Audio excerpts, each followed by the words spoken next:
Hello and welcome to Won't Be Forgetting That, a podcast talking about all of the most awkward and embarrassing moments that people have had whilst working in the arts and entertainment industry. I'm your podcast host, Seb Muirhead, and today we have a guest. They are a singer-songwriter, a rock cabaret artist, a comedian, Geraldine Quinn. Hi, where's the round of applause? Sorry, I'll edit that in post, so we'll just pause for about 5 minutes if we can do that. Lots of screaming and crying and oh my God, she's in my ears right now. I know, cannot believe we're meeting Geraldine Quinn through the podcast format. No, I'll send you my screaming audience stock file for you. Oh, do you think? No, I don't. Your canned laughter. I should. Just so that every single podcast I appear on has people going, Geraldine Quinn. Just in case we're confused for any of the other ones. Don't get confused with my mate who's also a comedian. Yeah, He's called Geraldine.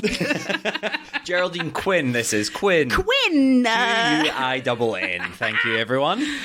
So I like to start this podcast off recently with compliments because I realise I get people that I know if you're uncomfortable like myself, I hate compliments, but I get people on that are absolutely fantastic, super talented. I'm really a fan of their work, and then I just get them to talk about the worst moments in their career, and they kind of, I think Matt Stewart actually brought this up, saying that it just sounds like he's a terrible comedian, which I'd never want anyone to come across on this, that they're a bad performer or they're bad in the respect of each of their mutual jobs. It does cross everyone's mind. I know, because it's just, I'm getting everyone to talk about the worst points in their career, and that's not what I want people to come away with listening to this, all the beautiful perverts listening.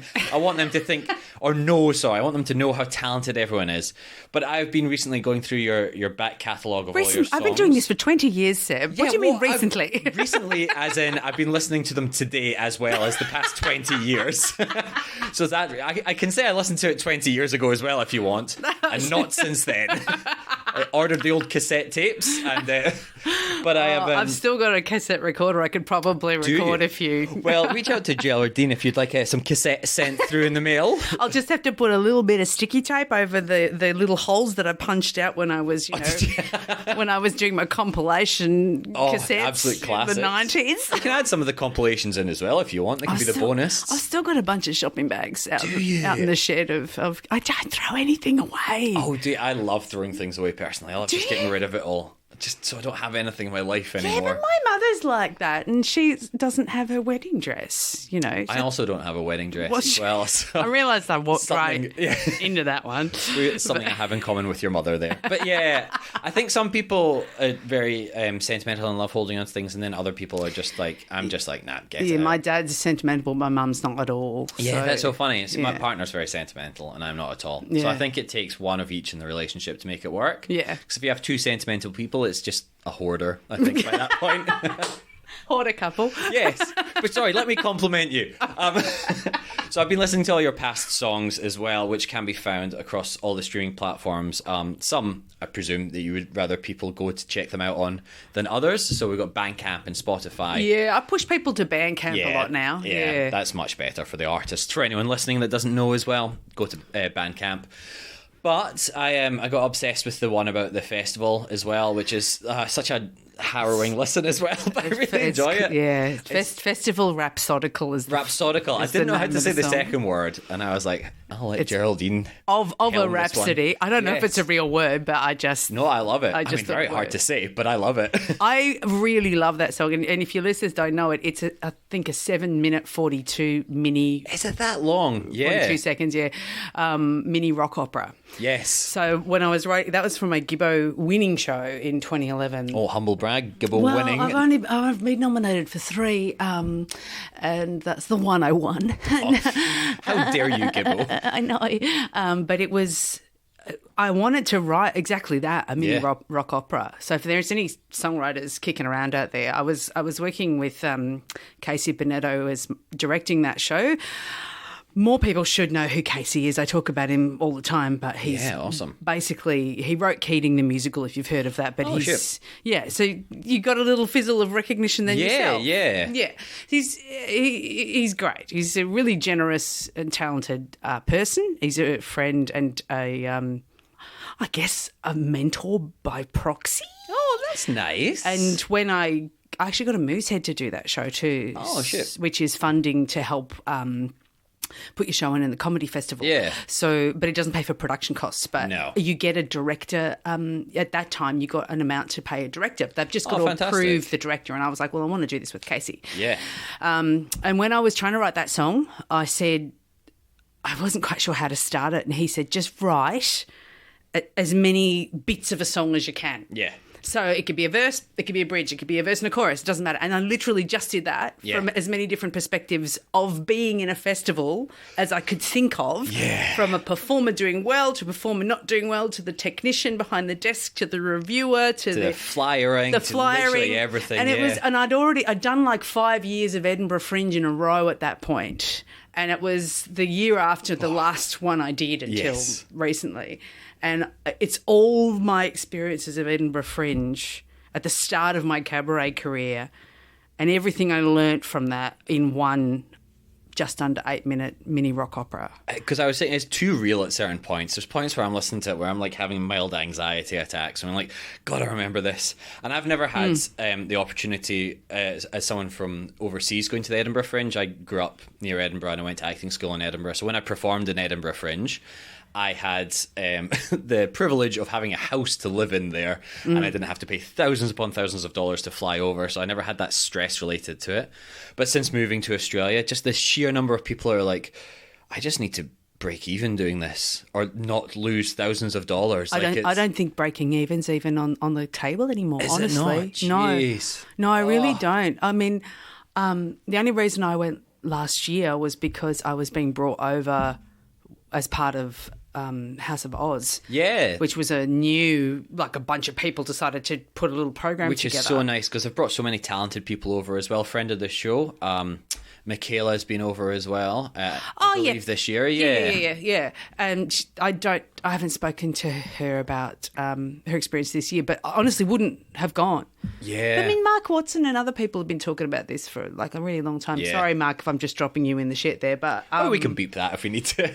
Well, I know a lot of people on Twitter and publicly have kind of, like, big names have been like, this isn't sustainable for a lot of years. Yeah, and that's the big names as well. The people that are like, people go to see those shows rather than just a theatre troupe from middle of nowhere Australia, middle of nowhere Canada, coming over, all living in a one-bedroom apartment for a month. Well, because I've been doing it for so long, and my first Edinburgh was 2005, which was the Tim Minchin year. Oh, so we both went over and were at Gilded Balloon at the same year.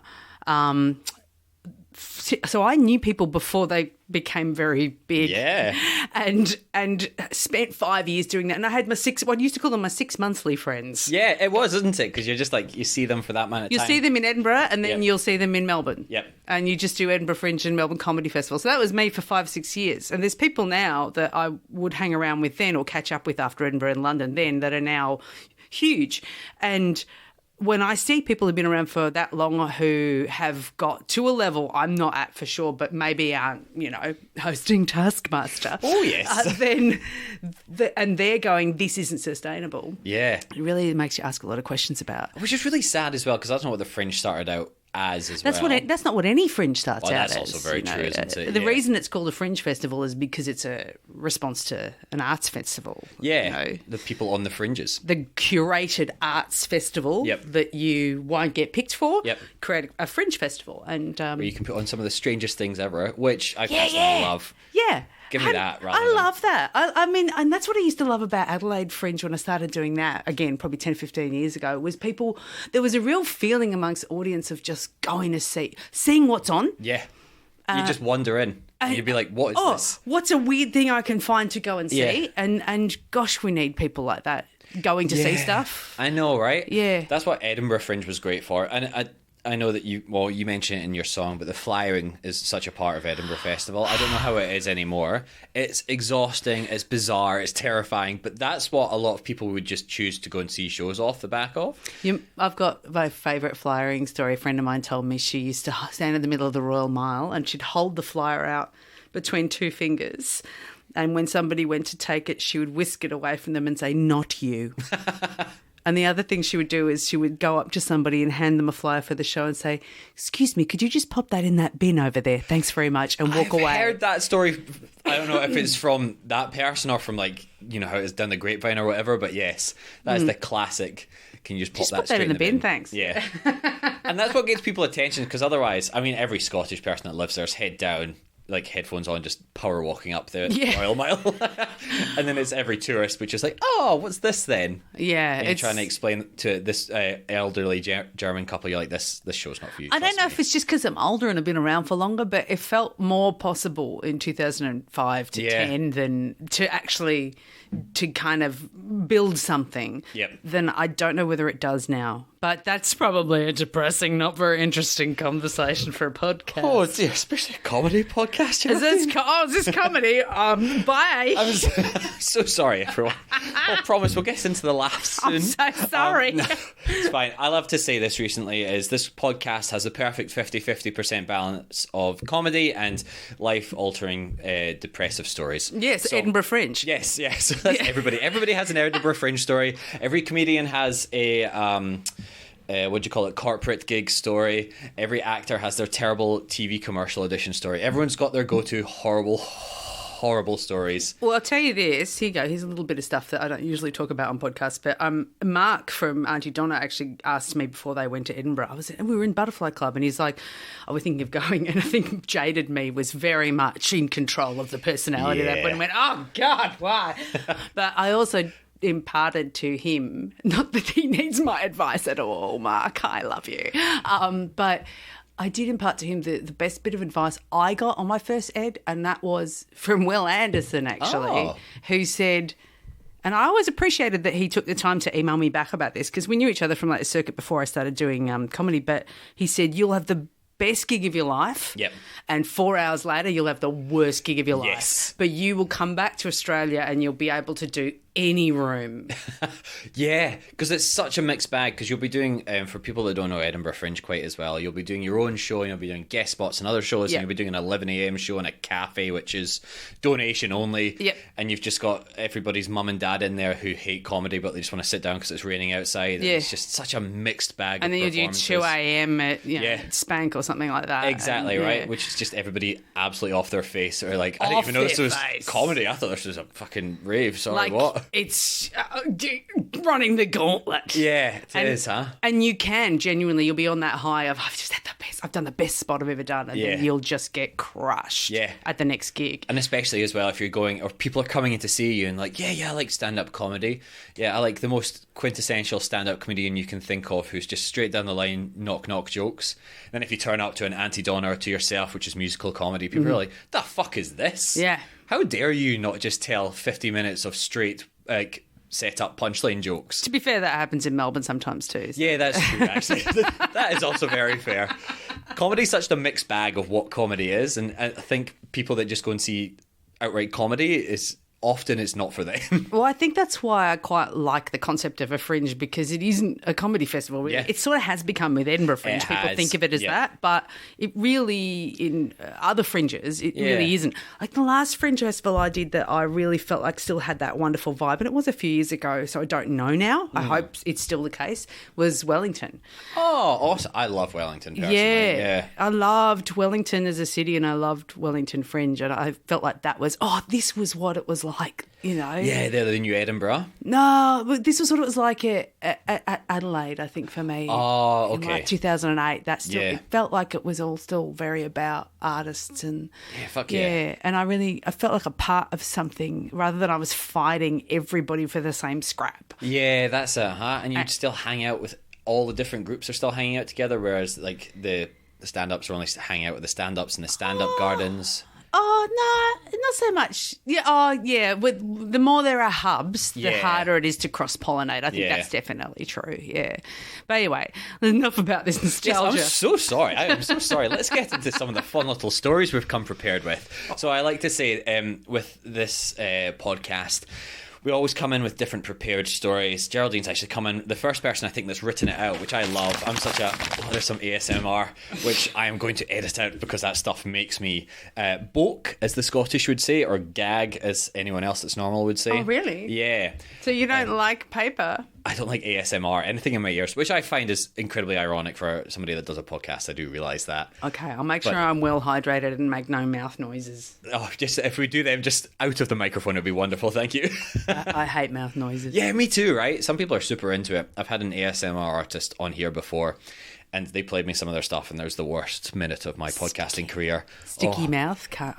Just whispering as well. And anyway, we're moving on from ASMR. What do you mean, Seb doesn't like whispering? Thank you very much for joining me today, Geraldine. We're going to quickly finish this with no link at all. But what I've been saying is that I love to leave the most salacious story, our largest story, until the end. So all these beautiful perverts listening, keep listening until the end. And if we have any groupings of other ones as well, any groupings of audition stories always goes well together. I've had a lot of circus performers, so all the nudity stories always get grouped together as well. So that was a very visceral reaction to that one as well. So any groupings of stories, I would more than happily welcome, have them all together. But otherwise, people always love to tell them chronologically as well. If we want to start back at the very beginning. You've got a lot of faith in my notes. Like, I can see this an entire A4 page. Excuse me, the writing's very big. It is rather large writing, I'll give you that much. Well, I had to listen to Matt Stewart's episode of yours, and I had a similar... I actually felt quite heartened because he said, I feel like a lot of my stories are anecdotes that don't really have an ending. And I went, that's me every time I try to write anything. Well, that's very true, isn't it? You're like, and then it ends. And that's it done. And I don't know, bye. You go, I've got an interesting story. This happened. That's it. Oh, okay. Well, what happens at the end? I don't know. Bye. Well, I mean, Edinburgh, the only Edinburgh one I wrote down was there's so many times that it was so hot in the rooms. Yes. Scotland is renowned for not having any circulation in the rooms. Well, because they make anything into a venue. Yes, they do, don't they? So I was in a venue that was, I think, an admin office one year at Gilded Balloon, and they just... I had another one across the way from it as well. They just boarded up the windows. Oh. To stop the light coming in. Of course, yeah. Unfortunately, that also meant the heat did not go out. No, you sweatboxed it. And if you know Edinburgh, there are venues they're programmed from like 10 or 11 in the morning. Just back to back as well. Just back to back shows. Yeah. So it's just body heat. Yes. And it builds. And I was playing guitar in some of my first Edinburghs. I played guitar and to accompany myself. And I don't know if your listeners are aware of this, but guitars are made of steel strings and wood. They're two things that tend to react to temperature. Yes, quite aggressive. well as well. Yeah. Very efficient conductors of heat or cool. And I walked in one day, and you've only got 10, 15 minutes to turn around, and I hit one note on my E string, and it just went, and I looked at Kurt, who was my tech, lovely local guy, fantastic technician. Hi, Kurt. I hope you're doing well. Here comes the podcast dog. So Elsie, the podcast dog, will break into the room. Every single podcast I record here. Come in. Cause havoc. And then leave. I just went, we've got to stop. Yeah. But we've just got to delay the show, and we've just got to try to cool the room down any way we can. Another time I just had a guy get up, very drunk, and hand me 20 quid and leave. Oh. Did he pay for a ticket beforehand? He paid for a ticket. Okay. And he just decided he didn't want to stay, and he got up, he said thank you, he walked onto the stage, and handed me 20 quid, and he left. In the middle of a sentence. If that's how most people left any show I've done, just handing me money, I would take it, honestly. I took it. Oh, no, sorry. I mean, I would prefer that. If that's how everyone can leave my shows in the future, or any show. I'd rather that than somebody up the back going... Oh, my God. Or standing up being like, this isn't what I paid for. I want my money back. And you're like, just calm down. Yeah. It's like, yeah, okay, whatever. That's one of the best walkout stories I've ever heard, to be honest with you. It was, however, very emotionally crushing. Yeah, it is a little degrading. I nearly burst into tears because how do you keep going? You go, oh well. Anyway, the sentence I was in the middle of that I've now had my flow completely broken from. I'm a musical comedian. I'm a musician who sort of fell into comedy. That's what most cabaret people do. Yeah, that's very true. And I'm like, I don't do crowd work. No, and you can't halfway through a musical performance. You're not stopping to answer whoever that drunk person is screaming at you. Like, I don't know how you do that. I was not equipped. Yeah. But I don't know how funny that story is. I mean, no, it's fine. You can cut all that out because we got a dog explosion in the middle of it if you want. We did. But I think all these people listening love a little dog explosion. I remember I had a gig at a college, like a university, like a TAFE sort of thing. Sorry, everything but a university, but it was a higher education institution. And it was through, I think my sister knew somebody and said, my sister's a performer, and they booked me for it. But the guy who organised it, he wanted to get up and do 5 minutes of stand-up. And I went, are you a performer? And he's like, oh, no, I just want to have a go. And I'm like, I'm the guy who, I don't remember his exact role, sorry, this is a bit boring, but he did 20 minutes and it was all bad. 20 minutes is an incredibly long time for someone that's not a stand-up or any kind of performer. But he was being fed by the audience going, go on you, Nigel, or whatever. And I'm backstage going, I don't know what to do. How do I follow Nigel? How do I follow Nigel, who's just done 20 minutes of shit? And everyone loved the shit. Is it that weird inside joke stuff that he was doing? It was that kind of stuff. And then I had to go on and sing songs. How did that go? Was it well received? Poorly. Yeah. And because it wasn't my turf. No. Also, what's the setting for doing it in a higher education facility? It was like a lecture theatre of some sort, and they were maybe doing some awards or something. I barely remember it. Yeah. I wipe out this crap out of my brain for a reason, Seth. I know, I'm so sorry. And I say that's why I give the compliments at the top now, because everybody's reliving all of their past traumas, and I drag them up, and I'm so thankful for everyone that comes on the show. It's fine. I remember one time I got booked by, again, it was a mate of some. Don't take bookings that your mate of a mate books you for. I tend to find they don't go that well. But then sometimes we need to pay these bills. So. No, I know. Yeah, I'm just, all right, I caution you. Yep. And I had a really rough time with there was something going on. I was doing a lot of shows. And festivals, your brain gets complete mush. It just turns into mush. Oh, it's by the end of it especially. Like, I don't even know, I go up to introduce myself and I can't remember my own name. And I think what is going on? I think I was working at a day job as well. And so I was like really split, and I thought, oh, great, I've got a day at home. Completely forgot this gig was on. Oh. That I can tell you that has happened to me twice in my career. Well, thank you so much for turning up today. I put it in my calendar and I wrote it everywhere on my physical calendars, multiple calendars. And I got this phone call going, are you coming to the football club? And it was at a football club. I remember listening to Matt Stewart, and he says the worst gigs he's done have been at like sports clubs. And it was a ladies' night event at a football club, but it wasn't night, it was the afternoon. Oh. So I walked into like this haze of Prosecco after like putting myself together in 30 minutes. Now I do full like AFAB drag now. Yes. But back then I was just, I just slapped a face on. It wasn't like a drag face at all. It was just look nice and put on something sparkly. Okay. My real hair, wasn't wearing a wig, it wasn't doing any of that then. And I rushed in, and they'd ended up getting oh my God, I can't remember. He was a guy who'd been on a reality television show. Oh, dear. I don't remember what flavour of reality television show it was. Okay. I don't remember if it was a Love Island vibe, but it was before then. This is years ago. So we're not even talking like a Australia's Got Talent, like not a... No. No, right. No, so just it could have been a block. It could have been a cooking thing. It was that kind of thing. Right. But I feel like there was a romantic edge. Okay. Anyway, he was there, and he was supposed to be announcing an award or something, and he had a mate. And his mate took over the mic from me physically while I was trying to prep to do a song, and just started going, no, we're going to be doing this. And he started doing it got a bunch of the Prosecco-riddled ladies up, and he started doing like a weird impromptu beauty pageant, but it was deeply infused with sexism. And I'm there going, what's happening? And you're still on stage. You're halfway through your act. I'm at the side of the stage thinking he was just going to give a short announcement. Yep. And he took over the whole... This is the mate of the reality television guy who'd already been on and done 10 minutes of, I don't want to be here. Oh. I got a real, I'd prefer to windmill my cock kind of vibe from this guy. Oh. And I was late. I'd forgotten the gig. I was mortified and trying to make up for it. Of course, I didn't charge them for anything. I said, hey, look, that's completely unreasonable. It was only like a 20 minutes from my house kind of a gig, but I was just going, okay, this has been taken over by non-performers at a ladies' night at a sports club.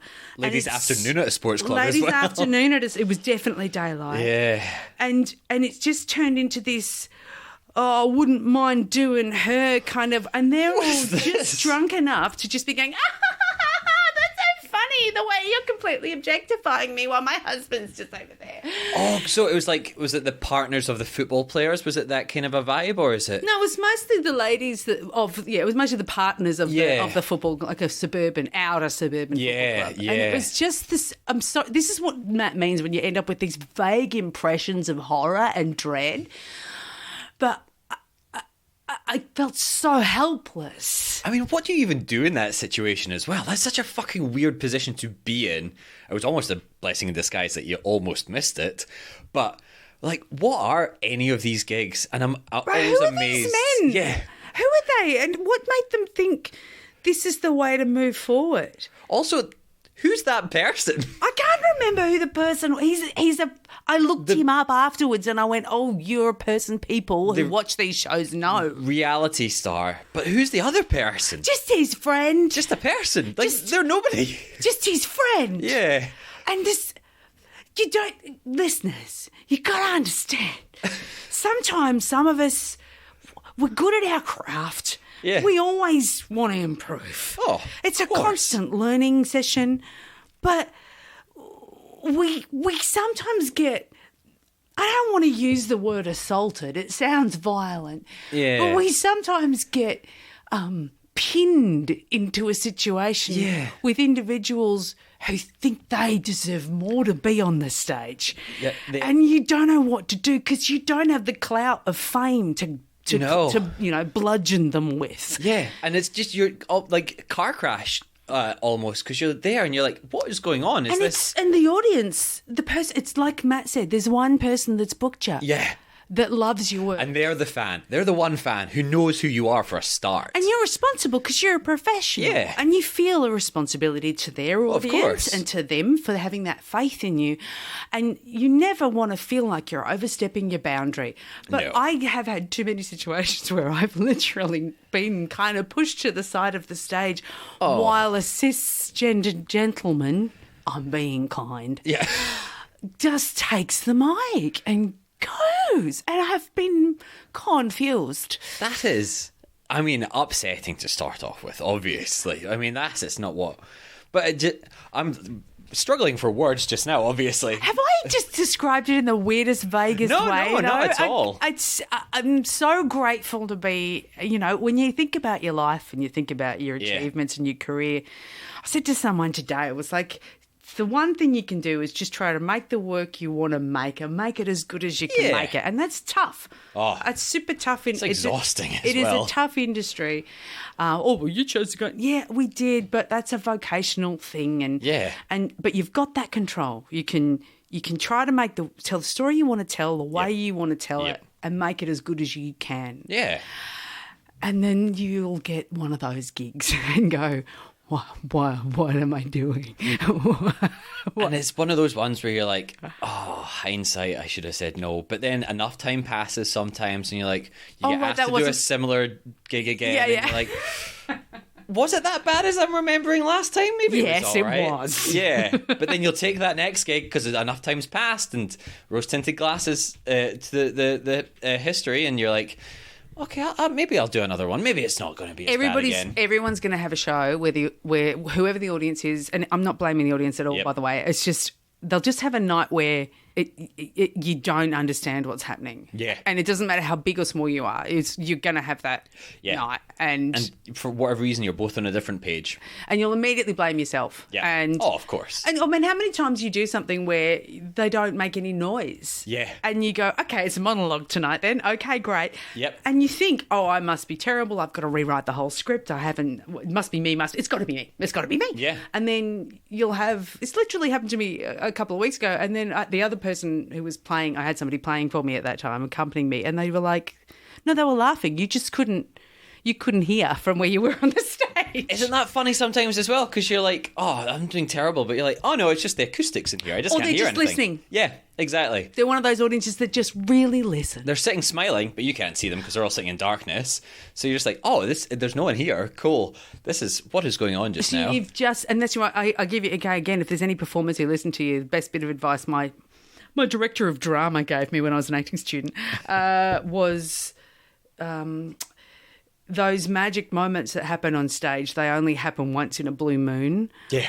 The rest of it's technique. Yes, it is, isn't it? And it's getting used to how to play with that as well. Yeah, and not doubting yourself the minute you get one of those nights or one of those gigs. God, and I think that's what Will was saying when he's like, you'll be able to do anything when you come back because you'll know you can't be brilliant at one 10-minute spot and then be the worst subhuman of the arts 20 minutes later. Yeah. It's not, it can't both, no. Yeah. It's just everything around you changed and you blamed yourself in that. Exactly. So the one thing that didn't change was you. Yeah. Yeah. Your act probably didn't change. No, exactly. And that's tough to write out, but the better you kind of know your technique, the easier it is to stay on the goddamn horse. I know, right? And the easiest thing to do as a performer is blame yourself. Like, blame yourself for everything. The reason why you're not more famous, the reason why you're not getting more work, the reason why a show went bad.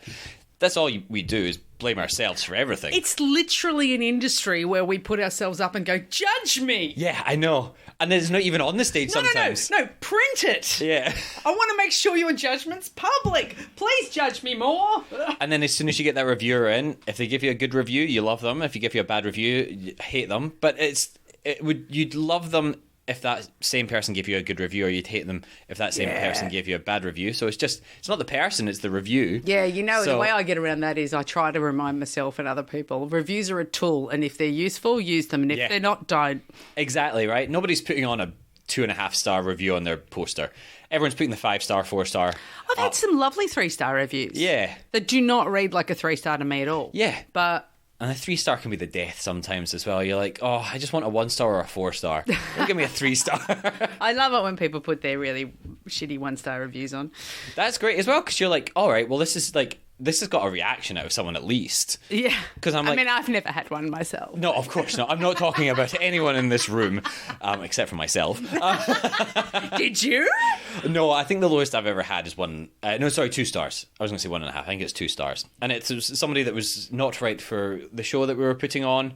They're a bit of an older demographic. And admittedly, we had it in a space which is traditionally more towards an older demographic. Yeah. And it was about young people at the time and what we were doing behind closed doors. Young people at the time. I don't think I'm in the young people category anymore. I'm convinced I am. Oh, are you? I'm absolutely not. My grey hair says otherwise for me, unfortunately. Oh, there's plenty of greys in this. I might be a ginger, that's why you can't tell them. So. Yeah, well, I'm very dark-haired, unfortunately. And the beards, it just spreads out from the middle. Oh, me too. Yes. I'm going grey in the beard as well. Oh. I'm going to be one of those old ladies who gets put in assisted living and no one will be there to pluck my beard hairs for me. I'll have to hire like a gigolo or something. I better hurry up and get rich. I know, right? Quickly, more 5-star reviews so you can get that gigolo money for when you're older. Yeah. I'm going to cough. Yeah, please. Edit point. Sorry about that. And we're back from the cough. So we've had plenty. I mean, again, this is like all of the worst points that we're talking about, but obviously so many well-received, fantastic performances. Well-received shows, fantastic performances and stuff like that. But we've also done a fair whack of acting as well. I've seen your IMDb page. Oh, have you? Yes. Well, it's easily Googleable. A lot of gaps in there. Mine too. And that's my main gig. So, but have you found with any auditions have been, because every single person in Melbourne who's in the performing arts industry, we're always getting put forward for TV commercials. Are we? That's how we make our money sometimes. But it's even with TV shows and films and stuff like that. Have you find yourself auditioning that much anymore? No. I've actually just got a new acting agent. because I pushed and went, "Hi, I think people know who I am and don't realise I'm free." And she went, "Yeah, that's true." Yeah, exactly. So she's actually just taken me on. Fantastic. So you can come back in a year or so time and you can tell me all these horrible audition stories then as well. Well, I pushed her on I see you don't have a lot of women in their late 40s and early 50s in there. I won't say which side of that line I'm on. But I can fill that gap. But I can definitely fill that. My playing range is 30 to 60. The perimenopausal gap needs filling. Yes. And I'm right here. That was your cover letter to the and agent. FILLIN apostrophe filling. Filling. Yeah, because I'm in that weird kind of demographic that if I don't look like a mum, I don't know. I'm exclusively dad nowadays. Are you dad now? I'm fully dad. Have you been dad for a while?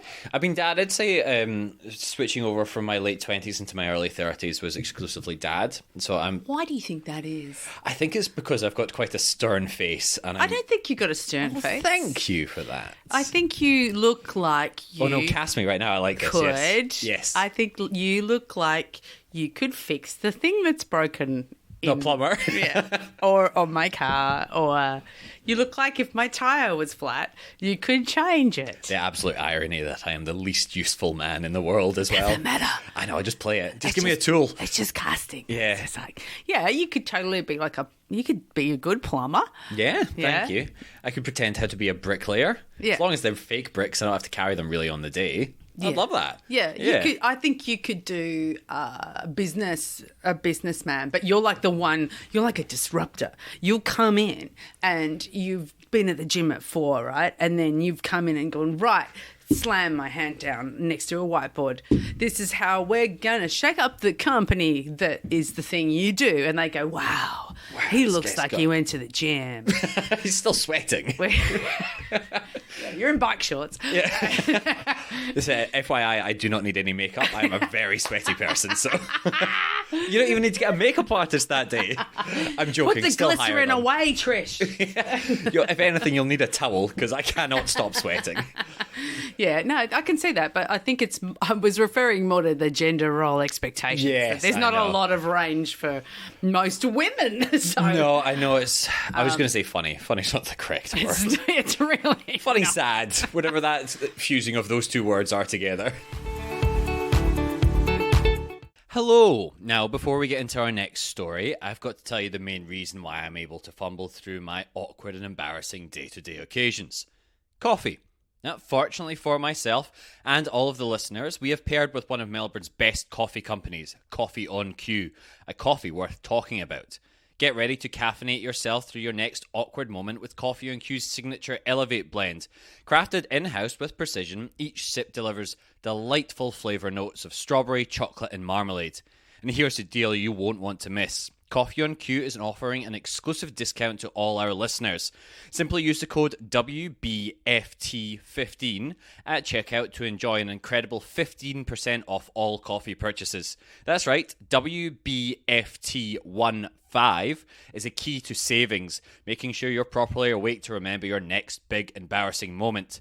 Now, this code is valid for all coffee products, so make sure you stock up on your favourites. And the best part? You can use the code WBFT15 as many times as you like. So don't miss out on the opportunity to enjoy the finest coffee Melbourne has to offer. Simply visit Coffee on Q, and that's QCUE.com.au, and enter the discount code WBFT15 at checkout to unlock 15% off your next coffee order. That's WBFT15 at coffeeonq.com.au. Coffee on Q, where awkward moments pair perfectly with your daily cup.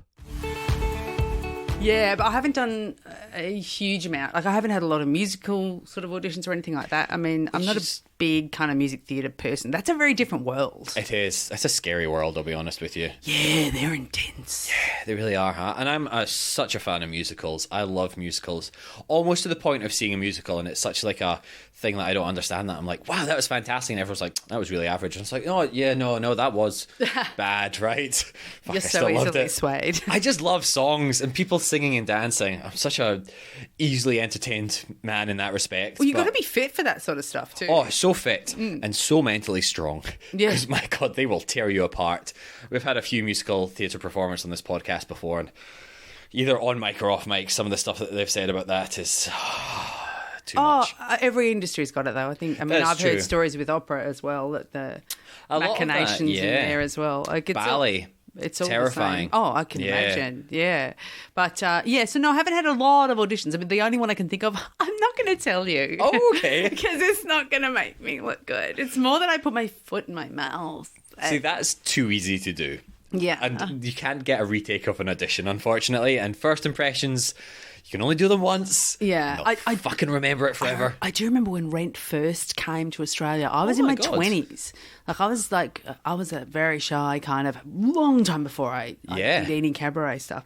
And I asked my brother-in-law, who's a jazz musician, if he could help me with the sheet music, because I had to bring sheet music for a song. Yeah. Now, I don't read dots. I write my songs. I play by ear. I can write a guitar tab for you. Yeah, I can work it out if I do all the I can work stuff out, but I don't really write dots. Yep. And he sent me the sheet music and I went, okay, great. I didn't know what key it was in, and I found out it was much too high when they started playing it in the audition. Oh, that's the best place to find out something, I reckon, personally, from my experience. And on top of that, I had a cold that I'd gotten from somebody at work who just come into work sick. Oh, push through it, you know. It's like, I'm okay to be here today. And I said to her, I have an audition in 2 days. Yeah. And I got her cold. Politely, fuck off. And it was in the wrong key. Oh, so you're nasally singing lower than you should be. It's terrifying. It's terrifying. We have literally just had friend of the show, Cecilia Lowe, on, who also told... I know Cecilia. She's great. Yeah, fantastic. Yeah. So she told the story of auditioning for Rent when it also came to Australia for the first time. We must have been in the same rounds. Genuinely. Because it was an open audition. Yes. And it would have been, what is it, like 20 years ago, was it? Yeah, easy. Yeah. So, if not before. I'm very happy to have my second Rent musical audition story on the podcast We'll now. have to compare notes, yeah. Yes. Because she's... and I'll have to go back and listen to her episode, because... Yes. Well, again, obviously I suggest every single episode. But yes, Cecilia's was fantastic as well. And, again, musical theatre. Fucking harrowing. Yeah. Just... Whew, boy... Yeah, at least when you're writing your own stuff, like, it's your story. Yeah. And you tell your story, like, you can feel the pressure that, I've got to come across a certain way, but it's you. You're the product. Yeah. And you don't have the burden of the Broadway cast having performed it the first time as well, so you're not constantly being, told you're not anything like Josh Gad or something like that. You're like, oh, yeah, I like the Book of Mormon, the Australian performance, but, you know, it wasn't the Broadway one. Let's not get into the cultural cringe of this country. I know, right? Oh, Australia, I do love you so, but also please change in certain respects. But I do, like, I love this country. That's why I chose to live here. But yeah, boy, some of the stuff's not good. Yeah, it's a hard... There's so many great people in all of these industries. There really are. But it's the tussle between show and business that is real tough, and I'm a bit scared it's getting quite tense. Yeah, like the tension's very high and something's going to snap is what I'm feeling. So again, it's where I go, well, I'll try not to lose a bunch of money and I'll try to write something really good. Yes, exactly. Isn't that sad as well? It's like I'll succeed rather than I'll try not lose a bunch of money, because that's what it is as well, right? Oh God, I'm sorry. I keep bringing this podcast down. We're here for funny little anecdotes. No. Well, we wouldn't do it if we didn't believe in performance and writing and stuff. And exactly. I think that's why I think that's a really good place to be coming from, because I mean, what sort of work are you going to create if you're just trying to sell and that's it? Yeah. That's your main motivator. Yeah, it can be a mix of both. That's fine. But I think if you're a veteran like me who's done it for a long time, I think it becomes more important as you progress and evolve, and you should keep evolving in the kind of work that you want to do, to be able to recognise your main motivator for stuff. And for me, it's always been I want to be writing songs that people hear. That's really the core of it. I have to do some of that selling businessy stuff in order to get people to hear them. But I'm not good. I think I would produce rubbish if I was trying to write a thing to go viral. Yeah, that's it, isn't it? And it's like, that doesn't have longevity in it as well. If it happens, it happens. Yeah. And that's great. And for people it's happened for, fantastic. Yep. And if it helps you with your writing process that you like to riff on that stuff, that's fine too. I have no problem with that. So many different ways to come into it. But if you're just trying to get that TikTok that goes viral, if that's your main reason for doing stuff, I think that isn't, let's say, the most conducive environment to be creating perhaps your best work. And I don't think it's best for the mental health a lot of the time as well, living and dying on each 40-second video that you make. I love playing with musicians. It's very expensive to play with musicians because you want to pay people well, and I can't always do it, and I've got great colleagues and friends who do a lot of... We do favours for each other, but I consider it a huge privilege to get to play with other musicians. And it's the same for every musician out there as well. It's just... It's a tough, tough, tough life to choose. And you wouldn't choose it if you didn't really love what you're doing. Right? You're not doing it just because you kind of fancy it. You're doing it because you're unfortunately or fortunately obsessed with it. I know. I feel really lucky that I've kind of got a foot in a couple of camps in that sense, that I get to play with straight musos, so to speak, and people who just do straight stand up, and people who do weird circus stuff or weird experimental stuff, or people like Lou Wall we were talking about before we started, who's doing lots of multimedia and is really clued into the language of online discourse and the jokes that are within that as well. Yeah, and there is like a lot of online, like the newer forms of multimedia style of stuff, which I love as well. And it's not, they're not making it just for the quote unquote content. They're doing it because it's a great 40-second idea. Yeah, and they're just putting it out, just pumping them out because they've got great ideas, and doesn't necessarily all need to work towards your sort of traditional 1 hour show, which it did in the past. Yeah, and it's like I love seeing all that kind of different stuff. But it's when you're just purely trying to blow up is. Yeah, I think that's not a sustainable way to create, personally. No, it's not so much, is it? It's a bit. Should we talk about the podcast? Yeah, let's go back onto the podcast. I hope you don't have to edit too much because I've been boring. I don't know how many of the people that listen to this are actually artists. Oh, all 12 of them will love it. Don't worry, Geraldine. Okay, great. I just hope that my old greying ginger brain is giving some wisdom without seeming like a downer to people who might want to do it. I do love trying to, not that I have any advice to give, but people that are coming into the industry or people that are starting up in the industry, it is nice to hear these kind of things as well, because a lot of the time it's, you'll go to university and study musical theatre and then you'll just be famous. Yeah, and you haven't failed if you haven't done that. Yeah, exactly. Or like what you're saying is you go to your Edinburgh Fringes, and then people that have been there a lot of times give you advice for that kind of stuff. But then sometimes people don't give you advice, and you go over with these really high expectations, and then you're kind of just shot down, and you have a terrible time because if you went in with the lowered expectations, you'd be having exactly the same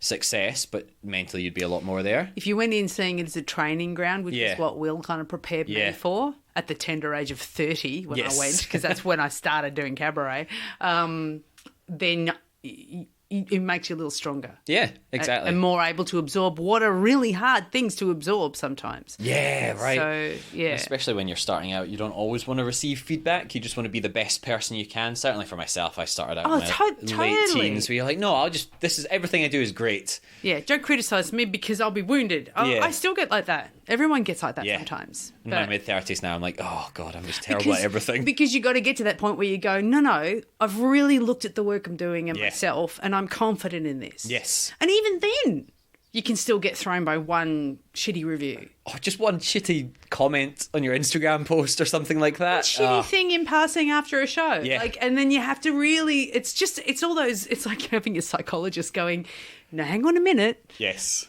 That one comment or that one thing doesn't undermine or undo everything else. Exactly, right? But gosh, we really want to pull that thread. God, we hold on to that too much.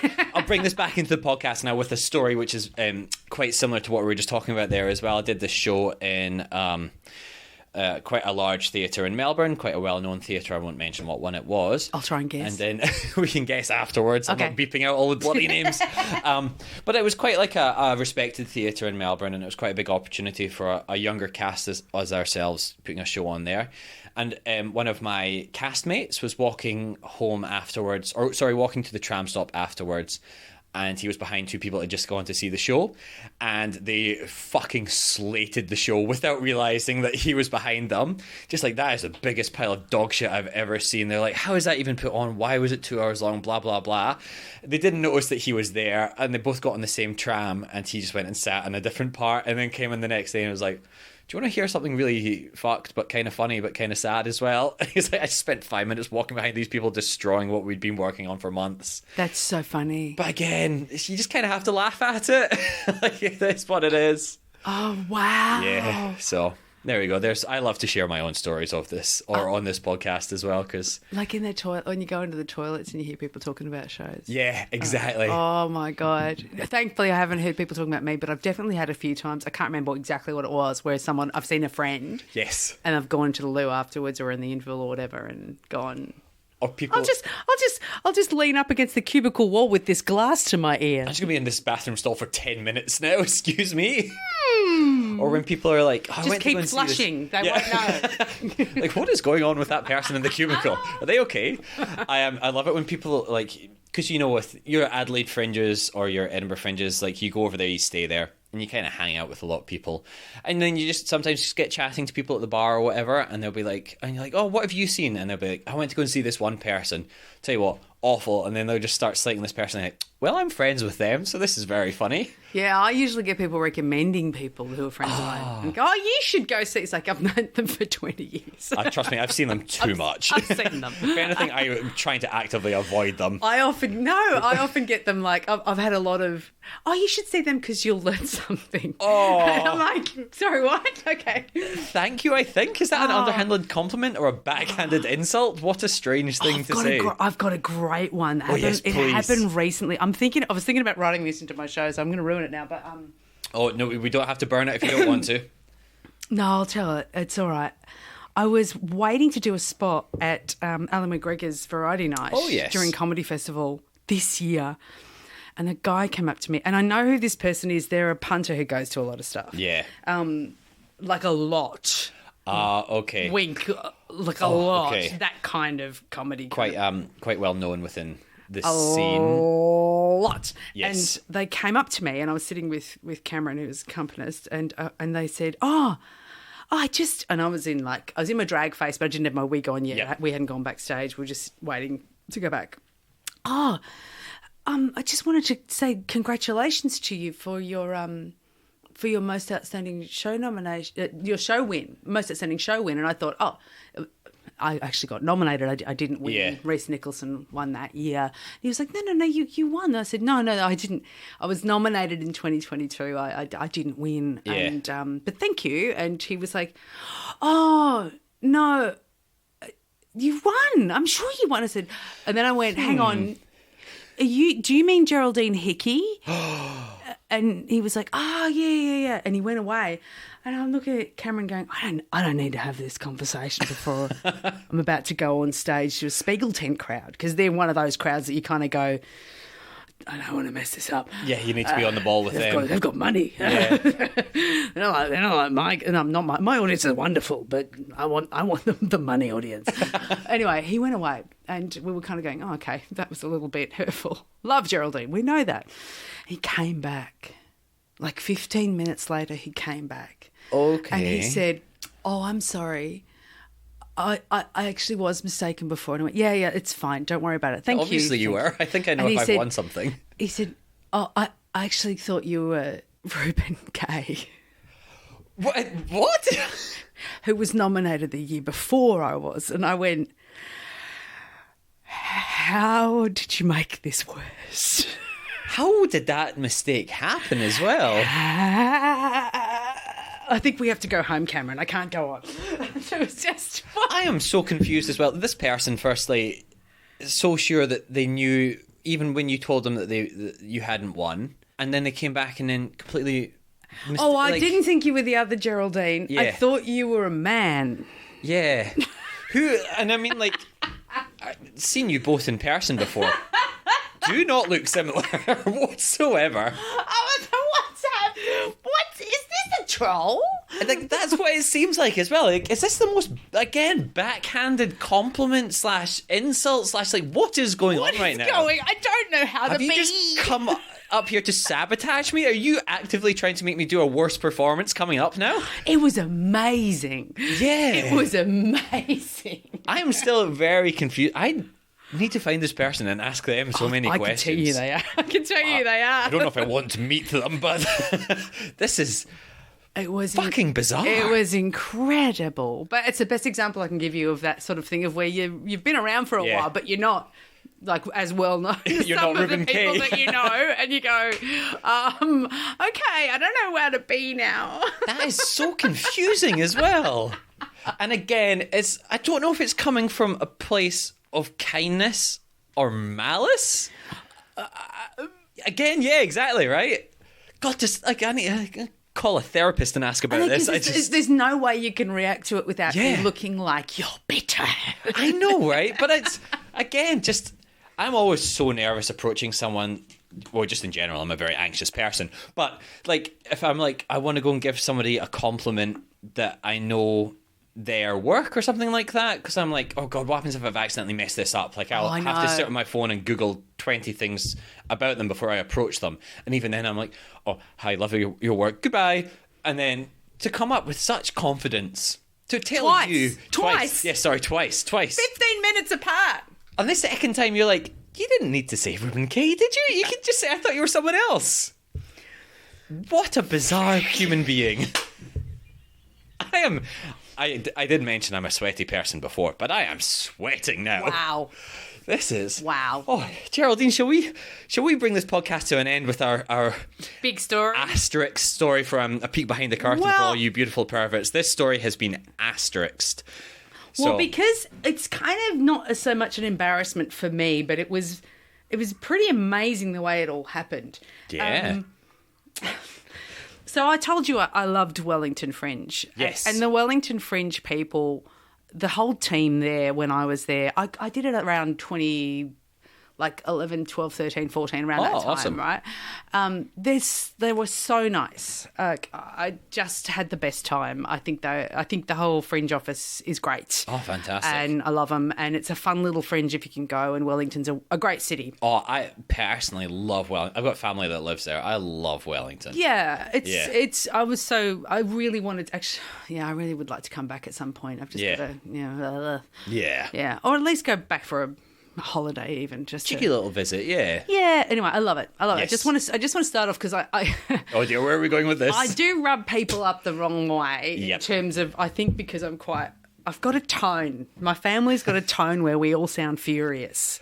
Oh, okay. And I get very aware on podcasts that I sound like I'm spitting out my words because we all sound like this when we're excited about things and we sound sarcastic. Okay, well, I can't pick up on sarcasm whatsoever, so I've not noticed anything. Well, audience, you can't do a podcast about embarrassing gigs without feeling a little bit of a wince every now and again. Exactly, right. So there's no but coming. I love Wellington Fringe. But no, there's no but coming. No buts in this podcast. This was what was essentially the Fringe Club back then. So I'm talking 10 years ago or more.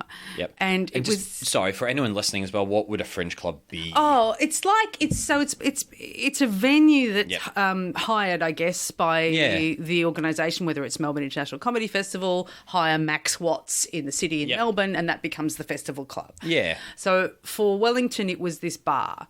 And what they'll do is they'll put on line-up nights and stuff like that. It was just a little bar, though. We were pretty much just on the floor, and there's a long bar, and it had a bit of an outdoor section. I can't remember the name of the bar, so I can't even dox it.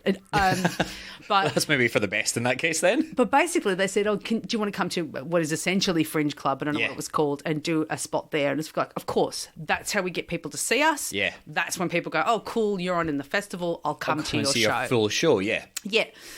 Anyway, I turned up early for a sound check. This is the nature of being a musical comedian. You need to do a sound check. Of course. I didn't even think about that. Yeah, so you've always got to be there earlier. Yep. The draggier I have got in my presentation, the longer my prep before sound check is. Oh, I could imagine, yeah. But back then I was still not wigging up and stuff. So I turn up and the bar staff's a little, let's say, aloof.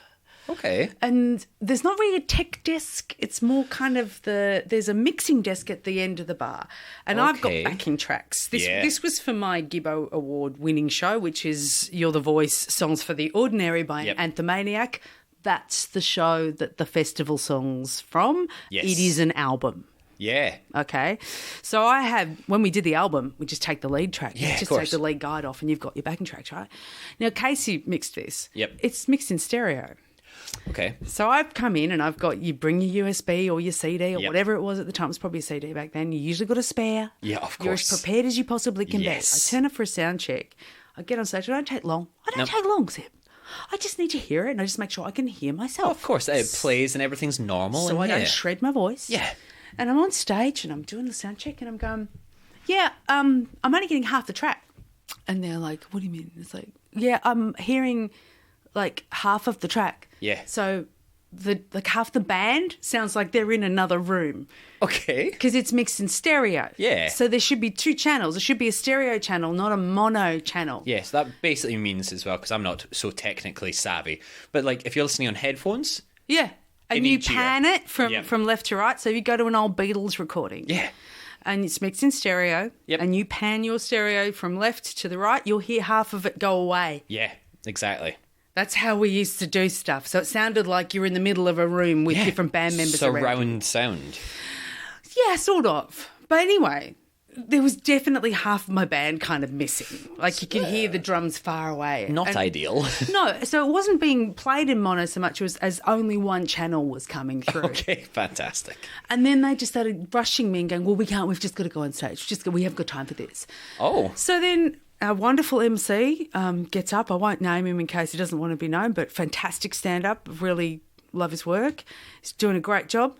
Such a professional. So good. And I get up for a beautiful introduction. Yes. I loved it. Lots of fire and a good audience, everything. I get up and I'm trying to do full rock songs. Yes. With half the song. Yeah, like that's not ideal. And then the guitar solo comes up and there's not like much for me to do there. So I'm like, there would be a guitar solo here, but you can't hear it. Oh, so the guitar solo is in the other speaker, which isn't there. Which isn't there. Yes, fantastic. And I didn't know how to get around it anyway, other than to address it on stage. Like what you were saying before with the Footy Club gig, as a musical comedian, you don't have much wiggle room with being like, all right, I'll just go into the next joke now. No. Because you're stuck in the middle of the track. Yeah, and I've got half the song playing. Yeah. Like one half of the channel playing. And I'm like, this is the bit where this is the bit where normally there'd be a really great guitar solo by my guitarist Marty, but you can't hear it. Anyway, here we go. And I just pushed through. Yeah. I just pushed through because it sounded weird. Yeah, and if I didn't address it, it would be an issue. And I think at some point I said, well, that's what sound checks are for. And I got off stage. Annoyed, but I got through it. Yeah. I didn't, get pissy on stage. No. I sang it well. I did the best I could. Everybody who was from Fringe and our MC, everybody knew you got a bit stiffed there. Something was a bit fucked. Yeah. But you did fine. And I got off and my mate, who's a local, came up to me and said, we need to leave. We need to leave right now. And I was like, shit. What? What are you talking about? And she's like, we've got to go. We have to go. Basically, the staff accused me of abusing them and banned me immediately from the venue. What? And my mates come up and gone, we need to leave. We have to leave right now. And pushed me out the door. I'm going, well, I've got to get changed. And she's like, okay, we'll do it quickly.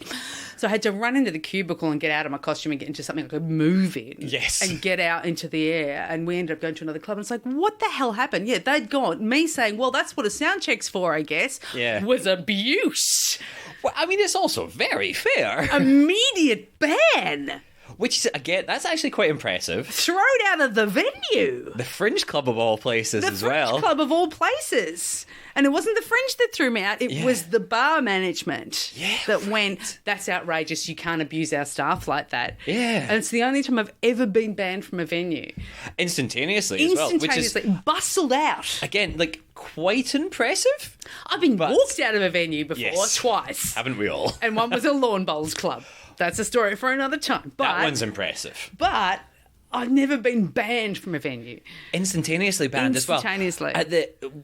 Presumably because during they the song. fucked up. Yeah. No, as soon as my set was done. Oh, was it? Okay. As soon as it was done. That was nice of them to let you finish at least. I only did like 2 songs or something. Yeah. But yeah. And then the fact that you had to hurriedly change, I presume not in a green room, in a toilet cubicle. Toilets. Yeah, yes. And then I listened to everybody talk about how great it was. I'm just kidding. Yeah. 10 minutes in the cubicle. It was phenomenal. And the fallout from it was... The festival was amazing. Yeah. They contacted me and were like, we are so sorry that happened. That's awesome to hear. That they had no control over what happened there at all. So, again, I have nothing but praise to heap upon the Wellington Fringe Festival. They were just awesome and were as mortified as I was that had happened. Yeah. And they said, we won't be using them as a venue anymore after that. Yeah. Apparently there'd been a couple of things, but I was the straw that broke the camel's back. And congratulations! I know, and they don't exist as a venue anymore. So you got the last laugh. So they're barred from Wellington now. Then they went. I don't know when they went bankrupt, but they don't exist. Yeah. Last time I was there, I was like, "Hey!" You just went to where it was. Just give them a little wave. Maybe just check your equipment's working. I don't know. Or spend 2 minutes trying to find a solution. I don't get a different RCA lead. Yeah, exactly. Learn about stereo mixing. Yeah. It's been a while. If you're going to be a fringe club, spend a couple of dollars on your equipment. Hire some. I can't tell you the attitude I got in the sound check of just, what is your fucking problem? Yeah. Why? I don't even want this. I just want to serve drinks to no customers. Why are you bringing all these customers in, playing your songs? How dare you? It was just amazing. Yeah. Anyway, so that's not exactly an embarrassing story for me, but... I mean, it's embarrassing for them. It's pretty embarrassing for them. I'm again, genuinely a little impressed by the instantaneous ban. We need to go. We need to go right now. It's burnt in my brain. It's also incredibly stressful because I'm like, what the fuck is happening? She was right in my face. Kind of terrifying. Go. I was like, what? Is there a fire? Has there been a threat? What is going on? Oh, they're just pissy because I called them out gently on stage. Yeah. And again, for a comedy venue as well, or a venue that's doing comedy, you're like, that's probably not the worst thing that somebody's going to say about the venue in the night or even about any of the run. I guess that's what bizarre. A sound check's for. That's exactly. all I said. Yeah. Well, you should have that on your posters, the straw that broke the camel's back as well for your upcoming shows. It was it was amazing. R.I.P. Whatever the name of the venue was. I don't even remember. Yeah, exactly. They're not even worth remembering. How about that?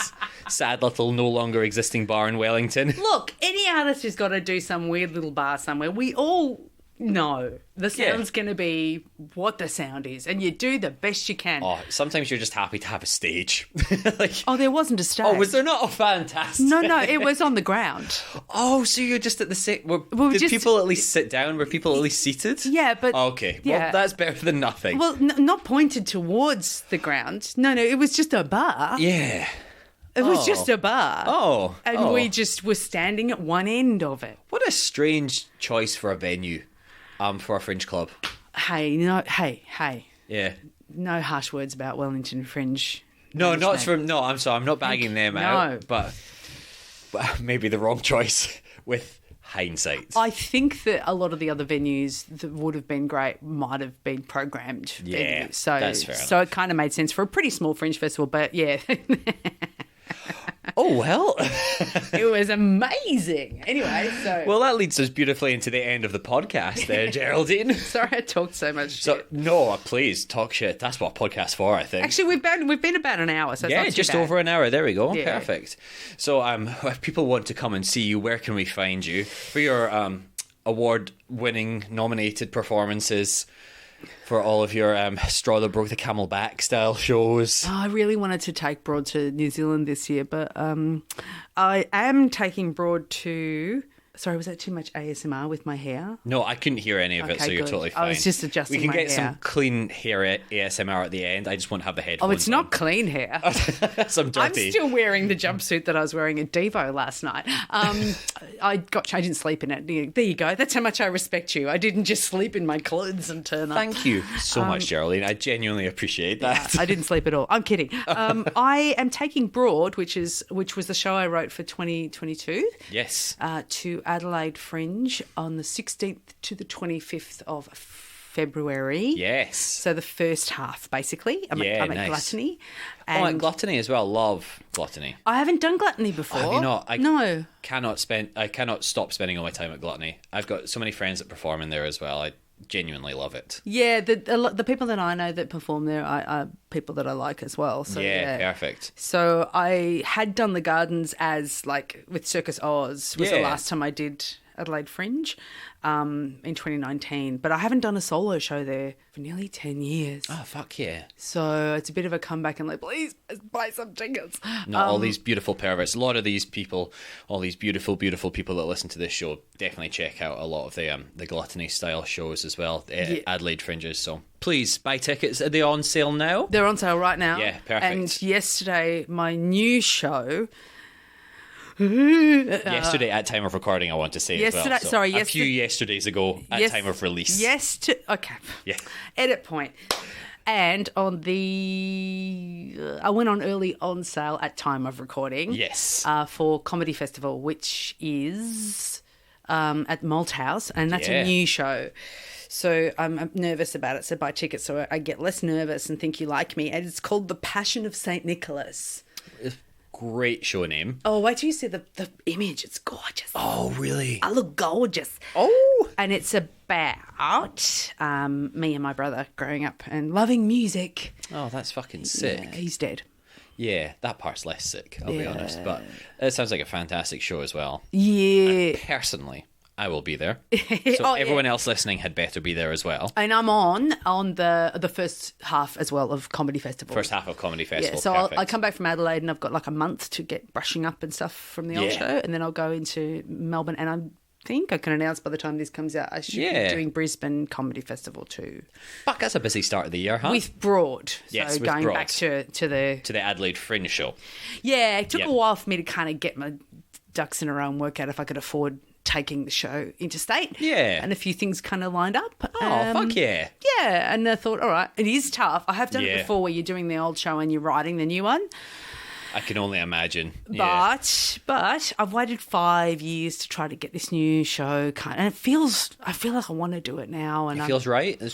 I feel like I've got to a place. It's been 5 years since I lost I didn't lose him. I know exactly where he went. That's generally how the way that happens, unfortunately. I feel like I've got to a point where I can see the silly in everything without going, I'm gonna cry. Yeah, it's being able to talk about it without that kind of like...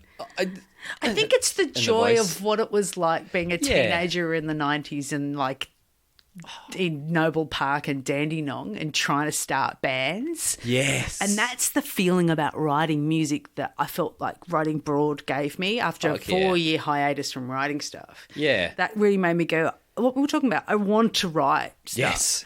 And thinking about Nick, and that's why it's called St. Nicholas, and how we had this we loved making music and playing music and dreamed of what playing music could be, and the fact that my career now is completely different to what I hoped for then, but it's just different. It's just a different manifestation. And it's not a bad thing at all, right? Like it's just like you said, different things evolve. Yeah, and it gives you, and you evolve your dreams and you evolve how you express stuff. And that I lost my brother, and he never pursued music to the degree that I did, but he was also the biggest supporter that I had. So it feels like a nice time. I feel like I'm in a good space now to be thinking about all that passion and joy that you had as a teen and keeping it when you've been around for a while. Yeah, that's so exciting. Does that make sense with what we talked about throughout? Like, hey...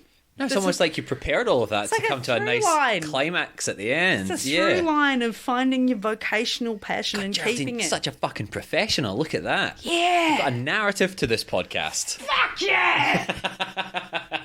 Now, all of these links will be in the show notes as well. For all you beautiful perverts, you better bloody check out these show notes.